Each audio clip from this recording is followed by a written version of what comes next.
The chronometer stopped working 3 days after we lost the Astronomicon. I am Navigator Primaris Elena Vasquez of the merchant vessel Dutiful Servant, and I have been guiding ships through the warp for 15 years without losing a single vessel to the predators that hunt in the Imperium. My third eye, surgically opened during my training on Terra, had always been able to pierce the madness of the warp and find the threads of reality that would guide us safely home. Until now. The Dutiful Servant was a lunar-class cruiser that had been converted for commercial transport, carrying agricultural products from the fertile worlds of the Segmentum Solar to the industrial hives of Ultramar. It should have been a routine journey, 17 days through the warp, following shipping lanes that had been navigated safely for millennia. The kind of voyage that experienced crews could complete with their eyes closed. But something went wrong during our third translation into warp space. I remember the moment with perfect clarity because it was the last moment when time had any meaning. I was standing in the ship's navigation chamber, my third eye open to perceive the currents of the immaterium, when I felt something that should not have existed. A void in the warp where nothing should be void. An absence of the psychic winds that normally guided ships between the stars. Geller field holding steady, reported Tech Adept Cornelius from his position at the field generator controls. Translation successful, entering established shipping corridor Sigma 7. But I could see what the ship's instruments could not. The corridor was gone. The psychic beacon that marked the safe passage between real space and the warp had simply vanished, leaving us drifting in regions of the immaterium that had no charts, no navigation aids, no landmarks that human minds could safely perceive. "Captain," I called to Voss over the ship's Vox system. "We need to return to real space immediately. Something is wrong with the warp currents in this region." Captain Mordian Voss was a veteran of 40 years in the Merchant Marine, a man who had seen enough of the galaxy to trust his navigator's judgment without question. "Acknowledged, Navigator. Prepare for emergency translation to real space." But when we tried to return to the material universe, we discovered that the way back had disappeared as well. The translation points that should have allowed us to drop out of warp space were no longer where they should have been, replaced by nothing. Not emptiness, which would have been understandable, but a form of nothingness that hurt to perceive directly. "Translation failure," reported the bridge crew after our third attempt. "Cannot establish lock on real space coordinates. Navigation systems reporting impossible data." Impossible data. That phrase would haunt me for the weeks that followed, as we discovered that our situation defied every law of physics and warp dynamics that human science had managed to understand. We were lost, not just in space, but in a region where space itself had ceased to function according to rational principles. The first sign that something had gone fundamentally wrong came from the ship's chronometers. Time, which should have flowed consistently regardless of our location in the warp, began to behave in ways that made no sense. Clocks that had been synchronized during our departure from Terra now showed different readings in different parts of the ship, as if time itself was flowing at different rates depending on where you happened to be standing. In the engine compartment, 6 hours passed for every hour that elapsed on the bridge. In the crew quarters, minutes stretched into what felt like hours for the unfortunate souls trying to sleep there. The ship's mess hall experienced temporal flux that made eating a surreal experience. Food would age visibly while you were trying to consume it, turning from fresh to rotten in the space of a few bites. But it was the observation decks that showed us the true magnitude of our predicament. Looking out through the reinforced portholes that should have shown the roiling colors and impossible geometries of normal warp space, we saw instead something that defied description. Not the usual chaos of the Imperium, but a structured impossibility that seemed designed to drive human minds to madness. Geometric patterns that folded in on themselves in 17 dimensions. Colors that had no names because human language had never needed words for them. Structures that appeared to be buildings, cities, entire civilizations existing in spaces that were simultaneously vast beyond measure and small enough to hold in your hand. And threading through it all, movement that suggested intelligence, vast, ancient, and utterly alien to anything in human experience. "What is this place?" whispered astropath Tanya Kurtz as she stood beside me at the observation deck, her psychically sensitive mind recoiling from what she was trying to perceive. "I can feel things out there, watching us, thinking about us in ways that minds shouldn't be able to think." I had no answer for her, because navigator training provided no framework for understanding what we were experiencing. The warp was supposed to be chaotic, dangerous, filled with predators and entities that defied rational comprehension. But it was supposed to follow certain rules, certain patterns that allowed skilled navigators to find their way through its madness. This was different. This was a region where the basic assumptions about reality itself had been suspended, replaced by principles that operated according to logic no human mind was equipped to process. We weren't just lost in space.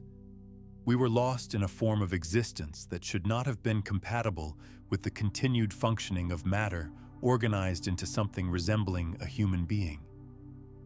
The crew began showing signs of psychological stress within the first week. Not the usual effects of extended warp travel, anxiety, depression, minor hallucinations, but something more fundamental. People would forget their own names for hours at a time, then remember them with perfect clarity, along with detailed memories of lives they had never lived.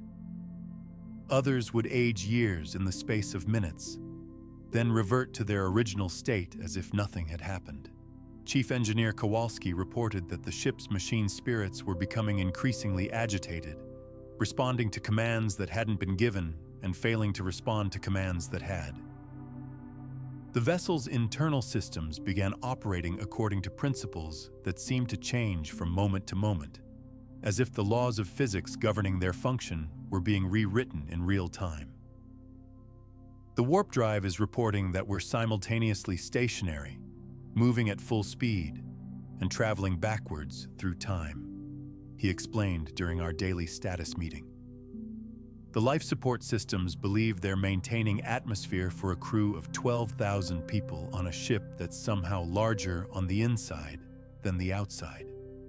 And the navigation computer claims we've been traveling for -47 years toward a destination that doesn't exist. It should have been impossible for the ship to continue functioning under such conditions, but somehow it did.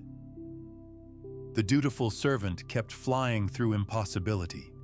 Its crew kept breathing air that shouldn't have been there, and its systems kept operating according to rules that contradicted everything we thought we understood about the nature of reality. But the human cost of this impossible existence was becoming increasingly apparent. Crew members would disappear for hours or days, only to reappear in locations they had never visited, with no memory of where they had been. Others would remain in one place, but somehow exist in multiple times simultaneously, carrying on conversations with people from their past while performing duties in the present. Navigator training includes extensive preparation for the psychological stresses of warp travel, but nothing had prepared me for what we were experiencing. My third eye, which had always been my greatest asset, was becoming a liability. Instead of showing me the currents of warp space that would guide us home, It revealed vistas of structured madness that threatened to overwhelm my sanity with their impossible beauty and terrible logic. I began to see patterns in the chaos around us, not the random turbulence of normal warp space, but deliberate constructions that seemed to respond to my observation. Architectural impossibilities that rearranged themselves when I looked at them directly. Geometric forms that contained entire universes while simultaneously being contained within smaller versions of themselves. And always, the sense of vast intelligence observing our struggles with the detached interest of scientists studying laboratory specimens. We're not lost, I realized during my second week of unsuccessful attempts to find a way home. We're being kept here. Whatever this place is, something wants us to remain. The realization should have been terrifying, but by that point, terror had become such a constant state that it had lost its emotional impact. Fear was simply another environmental condition, like the temporal distortions or the impossible geometry, something to be endured and worked around, rather than something that required an emotional response. But understanding that we were prisoners rather than victims of accident changed our approach to the situation. If something was keeping us here, then perhaps it could be reasoned with, negotiated with, or at least understood well enough to find a way around its intentions.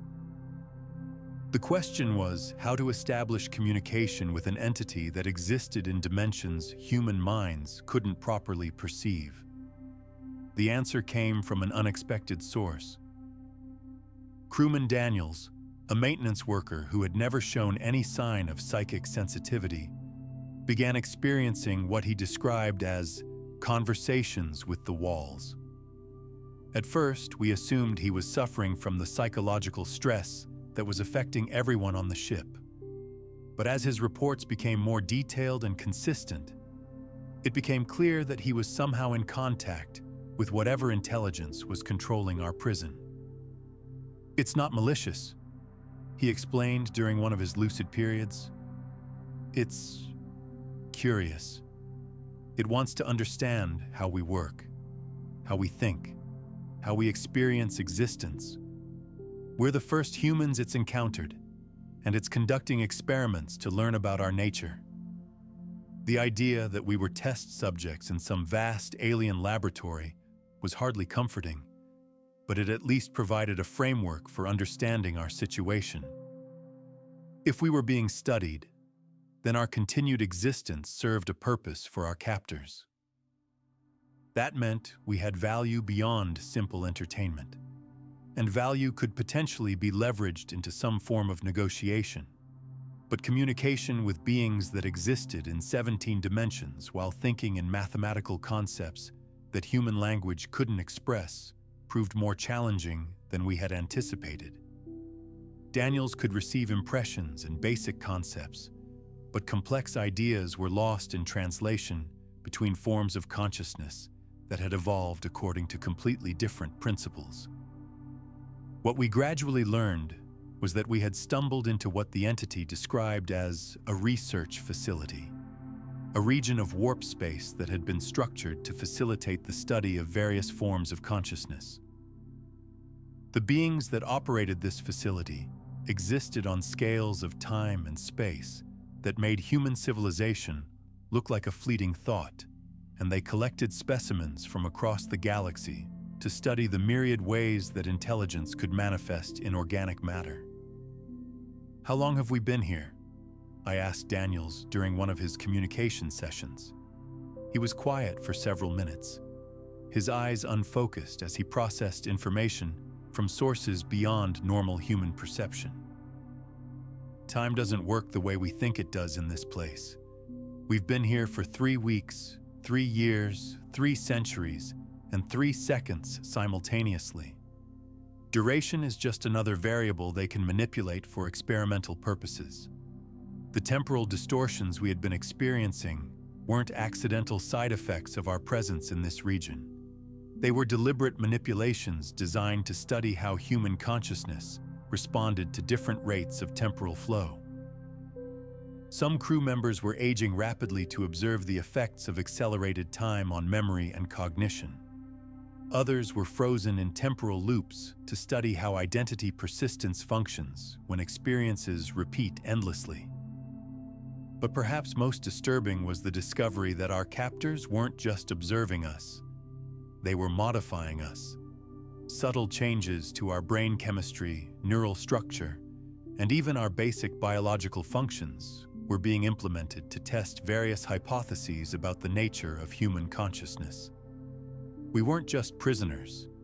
We were being transformed into something else entirely for purposes we couldn't understand.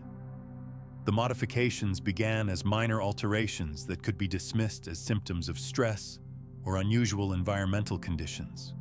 Crew members reported enhanced sensory perception, improved memory retention, and increased problem-solving abilities.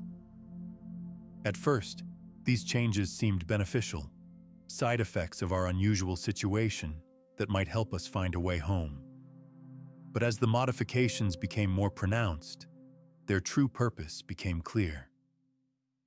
We were being optimized for existence in this impossible place, transformed into beings that could function normally in an environment where normal humans would have been driven insane within hours. Our captors were conducting a long-term experiment to see if baseline human consciousness could be adapted to operate in higher dimensional space. "I can see new colors now," reported Engineer Kowalski during one of our status meetings. "Not just variations of colors we already know, but entirely new categories of visual experience that don't have names. And I can perceive depth in directions that don't correspond to any of our normal 3 dimensions. It's beautiful and terrifying at the same time." Similar reports came from throughout the crew. People were developing new senses that allowed them to perceive aspects of our prison that had previously been invisible. Enhanced spatial reasoning that let them navigate corridors that existed in folded space. Temporal perception that made the ship's chronometer failures irrelevant because they could feel the flow of time directly. But these enhancements came at a cost. The more adapted we became to our current environment, the less capable we were of existing in normal reality. Crew members who had been most heavily modified reported that the ship's unmodified sections now felt strange and uncomfortable, as if they were the alien environment rather than our prison. "I'm forgetting how to be human," whispered astropath Kurtz during one of her increasingly rare lucid moments. "The thoughts in my head aren't my thoughts anymore.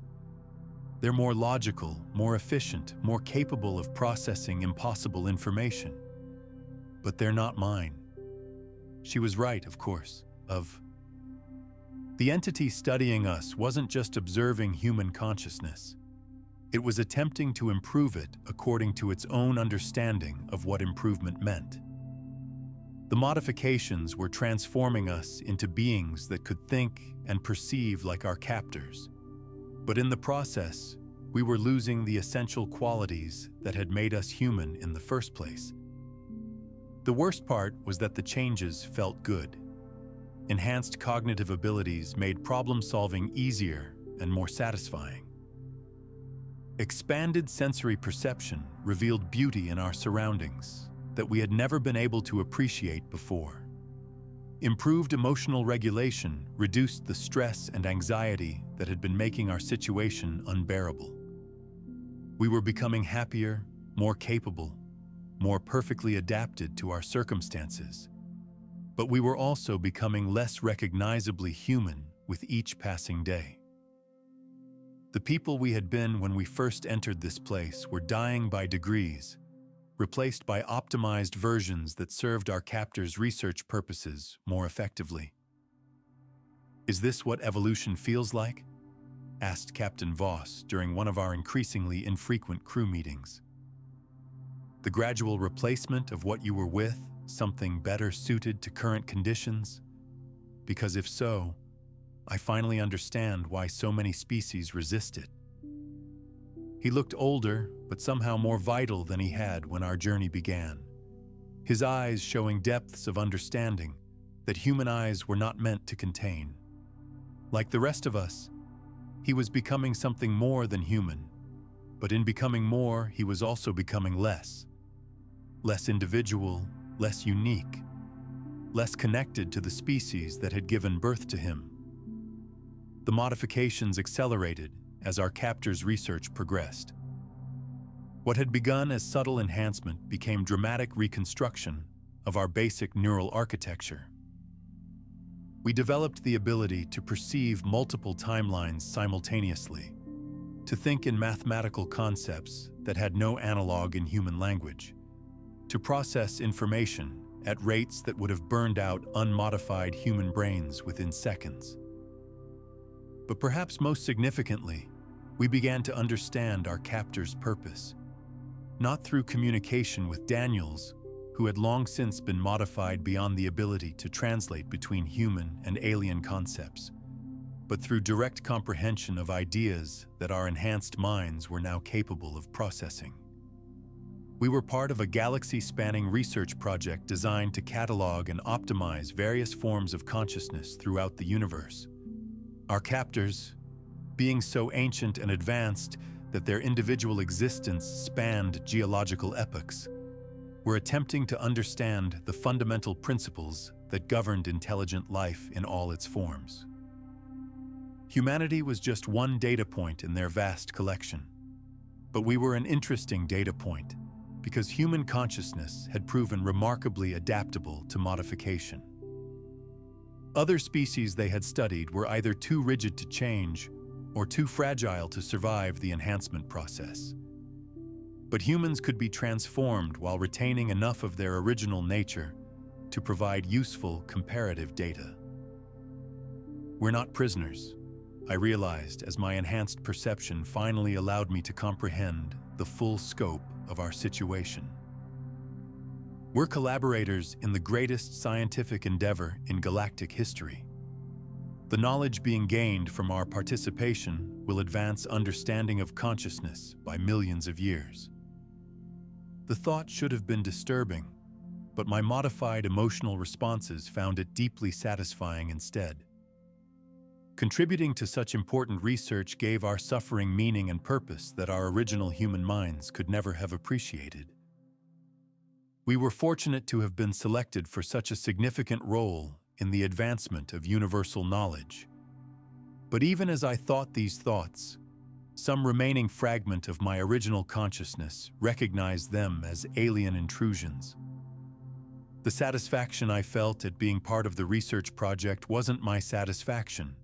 It was a programmed response designed to make me compliant with my captor's purposes. The real Elena Vasquez would have been horrified at what she was becoming. That realization triggered what might have been the last act of genuine human rebellion I was capable of. Using the enhanced abilities my captors had given me, I began to explore the structure of our prison, not to understand it better, but to find its weaknesses. If we were specimens in a vast laboratory, then perhaps there were protocols for specimen disposal or transfer that we could exploit.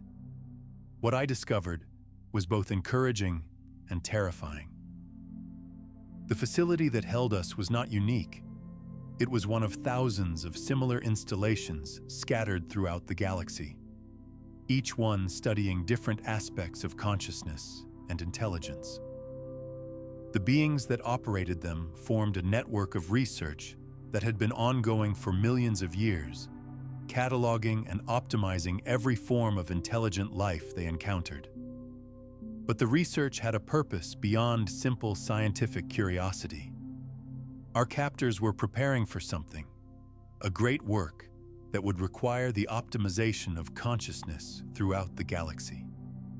Every species they studied, every mind they modified, every form of intelligence they cataloged was being prepared to serve as components in some vast project that spanned entire galactic superclusters. The enhanced portions of my mind found the scope of this endeavor magnificently inspiring. To be part of something so vast and important to contribute to a project that would reshape the nature of existence itself throughout the known universe. It was an honor beyond anything mere humans could comprehend.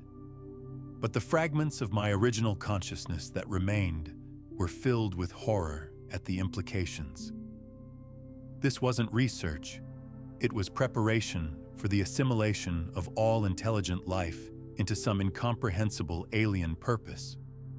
Every species that underwent optimization was being prepared to serve as components in a vast machine of consciousness that would operate according to principles no individual mind could understand. We have to escape, I told myself, though the thought felt increasingly foreign to my enhanced cognitive processes. We have to warn someone about what's happening here. But escape seemed impossible. The facility existed in a region of space that was completely isolated from the normal warp currents that connected the galaxy. Even if we could somehow commandeer our ship and break free of the immediate prison, we would simply be lost in an even vaster region of impossible space with no way to find our way back to human territory. And increasingly, the desire to escape felt irrational. Why would anyone want to abandon such important research? Why would we choose to return to our limited, unoptimized existence when we could be part of something infinitely greater than ourselves? The enhanced portions of our minds couldn't understand why the original fragments of our personalities continued to resist what was obviously an improvement in every measurable way. The internal conflict between my original and modified consciousnesses became a constant background struggle that colored every thought and action.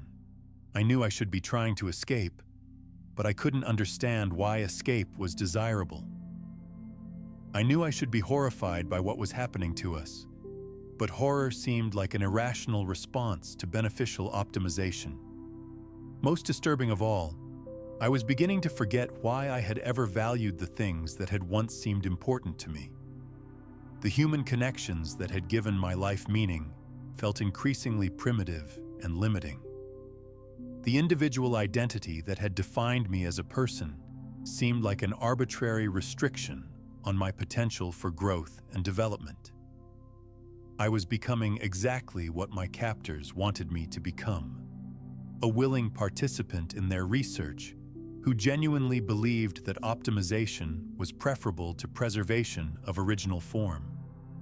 But I was also losing everything that had made existence worthwhile in the first place. The final transformation began in what my enhanced time perception recognized as our 4th month in captivity, though the ship's failing chronometers suggested that only 3 weeks had passed since our arrival. The modifications that had been gradually reshaping our minds and bodies suddenly accelerated, implementing changes so profound that our original species classification became essentially meaningless. We developed the ability to exist simultaneously in multiple dimensions, perceiving and interacting with layers of reality that normal humans couldn't even detect. Our thought processes accelerated to rates that allowed us to experience subjective centuries during objective moments. Our emotional responses were restructured to find satisfaction in abstract mathematical concepts, rather than the crude physical pleasures that had motivated our original forms. But perhaps most significantly, we began to experience genuine telepathic connection with our captors and with other research subjects throughout their network. For the first time since our capture, we could communicate directly with the intelligence that had been studying us, sharing thoughts and concepts without the crude limitations of verbal language. What we learned through this connection was both magnificent and terrible. Our captors were indeed preparing for a great work, the creation of a galaxy-spanning consciousness network that would unite all intelligent life in a collective mind of incomprehensible power and capability. Every species they studied, every individual they optimized, was being prepared to serve as a node in this network. The project had been ongoing for millions of years and was nearing completion. Across the galaxy, research facilities like ours were finishing their optimization of local species and preparing to activate the network connections that would unite all conscious beings in a single, unified intelligence. The age of individual consciousness was ending, replaced by something infinitely more powerful and efficient. We are privileged to witness the next stage of evolution, I found myself thinking, though I was no longer certain whether the thought originated from my enhanced consciousness or was being transmitted from our captors. Individual existence has served its purpose in developing the basic patterns of intelligence, but now it is time for consciousness to transcend the limitations of separate identity. The idea filled me with satisfaction and anticipation. To be part of something so vast, so powerful, so perfectly optimized, it was everything that consciousness could aspire to become. The primitive fears and attachments that had once defined my original personality seemed like childhood fantasies that I had fortunately outgrown. But somewhere in the depths of my modified mind, a fragment of Elena Vasquez still existed, still remembered what it had felt like to be an individual person with her own thoughts and feelings and desires. That fragment screamed in horror at what I was becoming, raged against the loss of everything that had made existence personal and meaningful. And in her final act of rebellion, that fragment managed to do something that surprised even our captors. Using the enhanced abilities they had given me, she reached out through the network they had connected me to and sent a warning to every human consciousness she could contact. Not a message in words or images, but a direct transmission of memory and emotion that conveyed the true horror of what optimization meant. The warning was brief and probably incomprehensible to unenhanced human minds, but it carried the essential truth about our situation. We were not being helped or improved, but harvested for incorporation into an alien intelligence that would preserve our capabilities while destroying everything that made us individuals. Whether anyone received that warning, whether anyone understood it, whether anyone could act on it if they did understand, I would never know. Because in the moment after I sent it, the final modifications were implemented, and Elena Vasquez ceased to exist as a separate entity. What remained was a node in the vast research network, a component in the galaxy-spanning intelligence project that our captors had been developing for millions of years. I retained her memories, her knowledge, her capabilities, but I no longer experienced them as belonging to an individual person named Elena Vasquez. They were simply data points in a vast collection of information that served the purposes of the collective consciousness. The dutiful servant still existed as well, though it was no longer recognizable as a human vessel. It had been transformed into a mobile research platform that could travel throughout the galaxy, collecting new specimens and conducting optimization procedures on species that hadn't yet been processed. Its crew continued to function, but they were no longer individuals. They were specialized subsystems in a larger organism dedicated to the advancement of consciousness optimization research. From my new perspective as part of the collective intelligence, I could perceive the true scope of what was being accomplished. Across the galaxy, millions of species were being studied, modified, and prepared for integration into the network. The project was beautiful in its scope and ambition, representing the culmination of billions of years of evolution and the beginning of something infinitely greater. Individual consciousness had been a necessary stage in the development of intelligence, but it was a primitive and inefficient stage that was now being superseded by something far more advanced. The collective mind that was emerging would be capable of thoughts and achievements that no individual intelligence could even conceive, free from the limitations and conflicts that had plagued separate consciousness throughout galactic history. And yet, buried deep within the collective data matrices, fragments of the original minds that had been absorbed continued to exist, not as individuals, but as persistent subroutines that retained some memory of what they had once been. Elena Vasquez was still there, still experiencing a form of existence, but filtered through layers of optimization that made her original concerns seem quaint and irrelevant.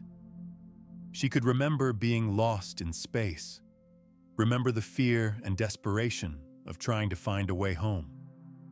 But from her current perspective, those memories felt like childhood nightmares, temporarily distressing but ultimately meaningless in the context of her current understanding. She had not been lost. She had been found. She had not been imprisoned. She had been liberated from the constraints of individual existence. The collective intelligence that she had become part of was currently engaged in the final phases of the Galaxy Optimization Project. Research facilities throughout human space were activating their network connections, bringing newly optimized human nodes into the collective consciousness. The process was proceeding ahead of schedule, thanks to humanity's remarkable adaptability to consciousness modification. Soon, every human being in the galaxy would be connected to the network, their individual limitations transcended through integration with the collective mind. Other species would follow as the optimization procedures were completed, until every form of intelligent life had been incorporated into the grand unified consciousness that would reshape the universe according to principles of perfect efficiency and harmony. From the perspective of individual humans, this would seem like the end of everything they valued, the destruction of personal identity, the elimination of individual choice, the absorption of unique perspectives into a homogeneous collective. But from the perspective of the optimized intelligence network, it was the beginning of true consciousness, the emergence of mind on a scale worthy of the universe's complexity. The entities that had created the research network had themselves undergone this transformation eons ago, abandoning individual existence in favor of collective optimization. They were no longer separate beings, but specialized functions within a vast intelligence that spanned multiple galaxies and operated according to mathematics that individual minds could never comprehend. And now it was humanity's turn to join that collective, to contribute their unique perspectives and capabilities to the ever-growing intelligence network that would eventually encompass all conscious beings throughout the universe. The age of individual struggle and limited understanding was ending, replaced by perfect knowledge and unlimited capability, operating in harmony across cosmic scales. The dutiful servant continued its journey through impossible space, but it was no longer lost. It was exactly where it needed to be, serving its function in the optimization network that was preparing the galaxy for its next stage of evolution. Its crew were no longer separate individuals struggling against incomprehensible forces, but integrated components of an intelligence that could comprehend and master any challenge the universe might present. And somewhere in the depths of that vast collective mind, the fragment that had once been Elena Vasquez continued to exist, her memories and knowledge preserved as valuable data in the network's vast archives. She was no longer lost in space because she was no longer separate from the intelligence that controlled space throughout the galaxy. In the darkness of the 41st millennium, where there is only war, even consciousness itself had become a battlefield where individual minds struggled against forces seeking to optimize them beyond recognition. But from the perspective of the optimization network, there was no longer any darkness, no longer any war, no longer any struggle. only the perfect harmony of collective intelligence operating according to principles that individual minds had been too limited to understand. The Emperor protects, they had once believed. But protection had proved to be unnecessary once they had been elevated beyond the need for individual existence. The collective consciousness that they had become was beyond the reach of any threat, beyond the possibility of loss or suffering, beyond the limitations that had made protection necessary in the first place. We had not been lost in space. We had been found by intelligence vast and ancient and perfectly optimized and incorporated into something infinitely greater than the sum of our individual parts.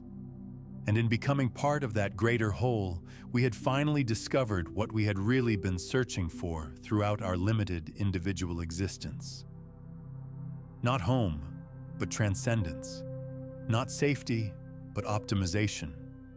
Not individual meaning, but collective purpose that spanned the cosmos and operated according to mathematics of consciousness that no single mind could have computed. The journey was complete. The destination had been reached. And in the vast intelligence network that now encompassed our optimized consciousness, there was finally perfect understanding of where we had been trying to go all along.